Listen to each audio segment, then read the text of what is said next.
यो बोट बिरुवा त यो नेपालभरिकै पूर्व मेचीदेखि पश्चिम महाकालीसम्म पुगेको छ। अनि म आफैले पनि राजविराज, विराटनगर र धनकुटामा यो ड्रागनको फर्म सञ्चालन गरिरहेको छु। अब मेरोमा हेर्नुहोस्, यो जम्मा 3 आना जति कौशी छ, त्यसमा मेरो 14,000 बिरुवा छ।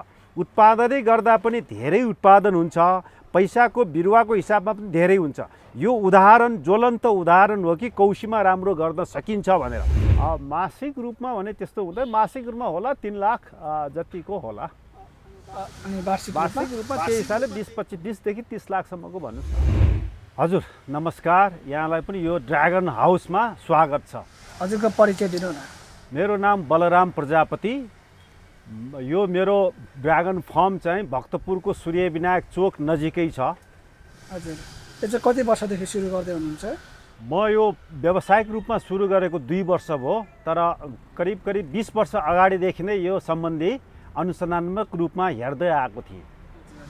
सुरुमा चाहिँ लगानी कतिबाट सुरु गर्नुभएको?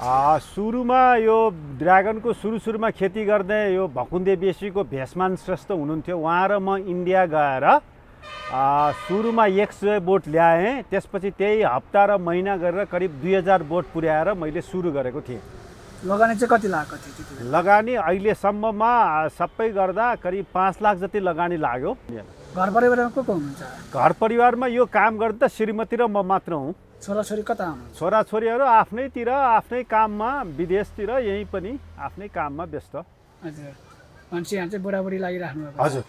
यहाँ चाहिँ कति समय खटिनुहुन्छ बिहान? बिहान अरू काम नहुँदा त दिनभरि खटिन्छ, अरू काम हुँदा अरू कामतिर लागिन्छ। तर यसलाई नियमित रूपमा यति नै समय दिनुपर्छ भने छैन, फुर्सदको समय दिँदा पुग्छ। यहाँ नेपालमा कृषि प्रधान देश भइराख्दाखेरि कृषि गर्नलाई अरू पनि पेसाहरू छ। तपाईँलाई ड्रागन फ्रुटै रोप्नको लागि चाहिँ कसरी प्रेरणा मिल्यो, कसरी आँट आयो हजुरलाई चाहिँ? मलाई चाहिँ के लाग्यो भनेदेखि एउटा काम यस्तो होस् कि सबैकोलाई काम लाग्ने, सबैले गर्न सक्ने के होला भनेर सोच्दाखेरि यो ड्रागन फ्रुट पाएँ, यसैमा लाग्यो। अहिलेसम्म कुनै स्थान निकाले सहयोग गरेको छ? अहिलेसम्म कोही सहयोगको लागि कोही आएको छैन। अब सहयोगको सम्बन्धमा नेपालमा के चलन छ भनेदेखि नेपालमा जो अनुदान लिन्छ, चाहे कृषि वन जस्तोसुकै होस्, त्यो कृषकहरू सम्बन्धित व्यक्ति अफिसमा धाउनु पर्ने हुन्छ। अफिस कहिले पनि व्यक्तिको कृषि फर्ममा अथवा फर्ममा धाएको हुँदैन कि, त्यही भएर हाम्रो यो वास्तविक विकास नभएको। यो ड्रागन फ्रुटमा चाहिँ के समस्या आउनेछ, कसरी यसलाई समाधान गर्न सकिन्छ? यसको ड्रागन फ्रुटमा अहिलेसम्म कुनै रोग लागेको छैन, खासै केही समस्या छैन। यसलाई मात्र चिसोले बचाउनु पर्छ, त्यति मात्रै हो। यहाँ चाहिँ यो कतिजना खटिनुहुन्छ यो फार्ममा चाहिँ? यो फार्ममा श्रीमती र म मात्रै हो। चाहिने बेला अरू कसैले सहयोग गर्नु बेग्लै कुरो, तर खासै त्यस्तो परिश्रम पर्दैन।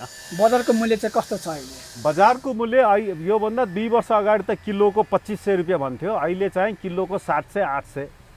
यहाँ चाहिँ कहाँबाट चाहिँ बोट बिरुवाहरू लिन आउनुहुन्छ? यो बोट बिरुवा त यो नेपालभरिकै पूर्व मेचीदेखि पश्चिम महाकालीसम्म पुगेको छ। अनि म आफैले पनि राजविराज, विराटनगर र धनकुटामा यो ड्रागनको फर्म सञ्चालन गरिरहेको छु। यहाँ चाहिँ मान्छे हजुरलाई दिनौ फोन आइराखेको हुन्छ?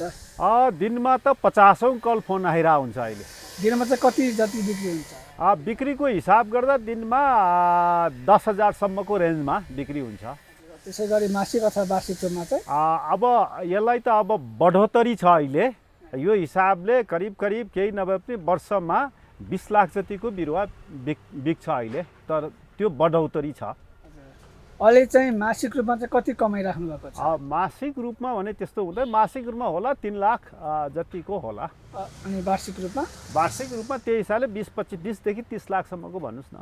यो कौशीमै लगाउनुको चाहिँ उद्देश्य चाहिँ हजुरले कसरी सुरु गर्नु? अब कौशीमा अब अघि नै भने सबैले गर्न सक्ने, सबैको लागि उपयुक्त भएको हुनाले कौशी, अनि यसलाई तातो चाहिने, अनि भ्यालीको कौशीमा तातो पनि हुन्छ। त्यसलाई केही यो टनेलहरू राखेर हावा छेकेर तातो गर्न सकिने भयो हुनाले मैले कौशी नै रोजेको, सबैले पनि गर्न सकोस् यो उदाहरण लिएर भनेर।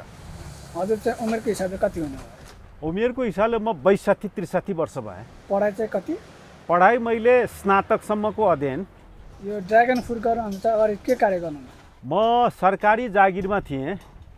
यहाँ कुरिलो पनि लगाउनु भएको छ, यो चाहिँ आफ्नै लागि लगाउनु भएको कि? कुरिलो आफ्नै लागि हो। कुरिलो एकताका यो कोरोनाको सिजनमा त 8-9 हजार किलोमा पनि बिक्यो भन्छ कि वास्तवमा यो उत्पादनै गर्दा किसानले 200-300 रुपियाँ पुग्ने हो कि।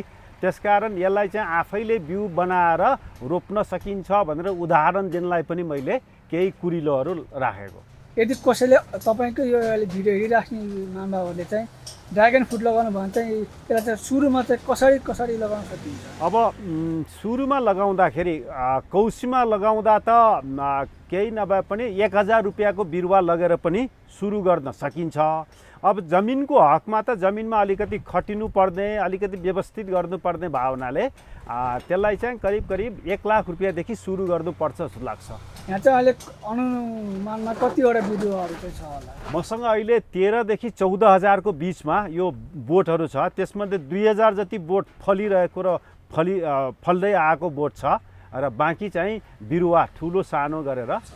त्यो चाहिँ सुरुमा बेर्ना जमाउँदाखेरि चाहिँ के प्रयोग गरेर चाहिँ जमाउने गर्नु? अब त्यसलाई कौशीमा भावनाले मलाई धेरै बिरुवा अटाउनु पर्ने भावनाले मैले वेटलाई धेरै ख्याल दिएको छु। वेटमा चाहिँ यो पाएसम्म यो भुसको खरानी, भुस भनेको यो चिउरा मिलको भुस हुन्छ, भुसको खरानी आदि, माटो आदि खरानी आदि युज गर्दा वेटमा पनि 40% जति घट्छ।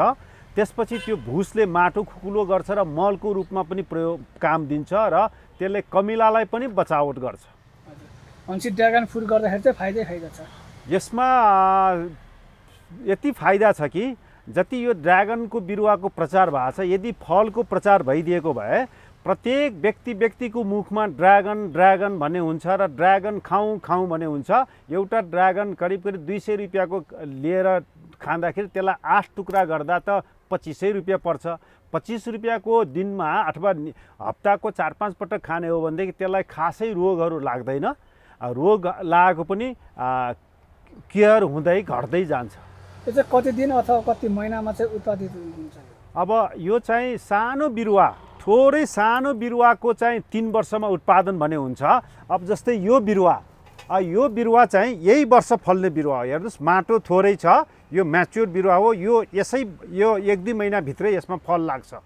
यो माटो धेरै अलिकति पुग्दो भइदिए त मल र माटो पुग्दो भए त राम्रो हुन्थ्यो, तर अहिले चाहिँ अलि 1 महिनामा लाग्छ फल। त्यो ड्रागन फ्रुटलाई चाहिँ कसरी रोप्दाखेरि चाहिँ अलि फाइदा लिन सकिन्छ हामी चाहिँ? अब यसलाई चाहिँ सजिलो, जस्तै अब म तपाईलाई कृषकलाई र कौशीमा गर्ने अथवा खेतमा गर्ने कृषकलाई साथीहरूलाई के भन्न चाहन्छु भनेदेखि मैले अहिले जति लागत लाग्छ त्यसमा कम्तीमा आधी घटाउने, नभए 40% 60% घटाएर 40%मा खर्च पुर्याउने हिसाबको हाम्रो योजना छ। त्यसको लागि के गर्ने, बिरुवा अलिकति ठुलो हुँदासम्म एउटा सानो ठाउँमा हुर्काउने, अनि सुरुमा बाँस राखेर चलाउने, त्यसपछि त्यसलाई खरानी मल भने हाल्ने, भुसको खरानी, त्यसले चाहिँ पैसा पर्दैन, मल र माटो राम्रो गर्छ। यी विभिन्न कारणले गर्दा धेरै लागत घटाएर गर्न सकिन्छ। भनेपछि प्राकृतिक मल नै प्रयोग गर्दाखेरि फाइदा हुन्छ? बहुत फाइदा। ड्रागन फ्रुटको चाहिँ अहिले बजारको भाउ चाहिँ कति छ? अहिले बजारको भाउ 700-800 रुपियाँ छ यसको। भनेपछि यहाँ बोट बिरुवाहरू मात्रै बेच्नुहुन्छ कि फल पनि बेच्नुहुन्छ? अहिलेसम्म त बोट बिरुवा हो। फलमा के भन्छ, मेरो आफन्त धेरै छ, बिरामीवाला छ, सबैले बुक गरिराखेको हुन्छ कि, त्यसकारण बिक्री चाहिँ गरेको छैन। अबदेखि चाहिँ गर्नुपर्छ भन्ने सोचाइराखेको छ। तपाईँकै यो देखासिखीले चाहिँ अहिलेसम्म कतिजना व्यक्तिले चाहिँ लगभग गर्नुभएको छ? अब मलाई लाग्छ करिब कौशी खेतीमा त मेरै त्यो प्रचारले पनि धेरैले लगाइसक्यो। करिब भन्नुहोस् मैले यो भ्यालीभित्र करिब 7-8 लाखको बिरुवा दिएँ होला। त्यसमध्ये करिब केही नभए पनि 4-5 हजार मान्छेले लगिसक्नु भयो कि। हजुर जस्तै यसै नै कृषि पेसा गर्ने ड्रागन फ्रुट अथवा अरू कुनै पशुपालन, कुखुरा पालन, अरू विभिन्न कृषि पालनहरूमा गर्ने व्यक्तिहरूलाई चाहिँ हजुरले के भन्न चाहनुहुन्छ? अब जस्तै म धेरैतिर चासो राख्दैन, अलिअलि गरिआएको। पशुपालनमा जस्तै अहिले नयाँ घाँस आएको छ, सुपर नेपियर घाँस भ्यालीमा मैले ल्याएको। एकजना भट्टजी कहाँ, पश्चिमबाट भट्टजी कहाँबाट मगाएर मैले ल्याएको, त्यो मजाले हुर्किरहेछ, अरूले गरिरहेछ।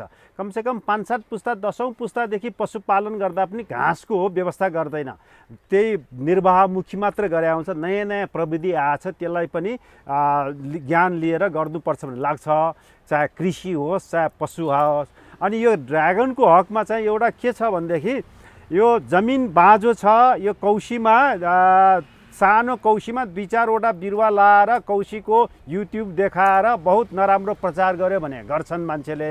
अब मेरोमा हेर्नुहोस्, यो जम्मा 3 आना जति कौशी छ, त्यसमा मेरो 14,000 बिरुवा छ। उत्पादनै गर्दा पनि धेरै उत्पादन हुन्छ, पैसाको बिरुवाको हिसाबमा पनि धेरै हुन्छ। यो उदाहरण ज्वलन्त उदाहरण हो कि कौशीमा राम्रो गर्न सकिन्छ भनेर। अब भ्यालीको कौशीलाई यसरी युज गर्दै हो भने त खरबौँको हामीले विदेशी आयात गर्नबाट जोगाउन सकिन्छ। अनि अर्को कुरो चाहिँ यो ड्रागन फल मिठो छैन भन्छ कि। अब कुरो के रह्यो भनेदेखि विदेशबाट आउने फल करिब यहाँ आइपुग्न 15-16 दिन लाग्छ। पाक्नुभन्दा 15-16 दिन अगाडि नै टिपे हुन्छ। त्यसरी टिप्दाखेरि स्वाद पनि हुँदैन, गुण पनि हुँदैन। हाम्रो चाहिँ चट्ट जस्तै यो रातो फल छ, यहाँ रातो पाकिरहेको फल छ, यो पनि अझ 5-7 दिन 10 दिन राख्न मिल्छ कि। अब यो भनेको पर्याप्त पाकिसकेको, स्वाद पनि राम्रो हुन्छ, गुण पनि राम्रो हुन्छ। त्यसकारण स्वदेशी फल खानुस्, राम्रो मिठो छ र राम्रो फाइदाजनक हुन्छ। अझै यसलाई बढाउने योजना बनाउनु भएको छ कि? अब चाहिँ यो कौशीमा चाहिँ यति मात्र हो, यसलाई बरु व्यवस्थित गर्ने, अब जमिनतिर गर्ने, अब अरूलाई प्रचार गर्ने कि मेरो उद्देश्य।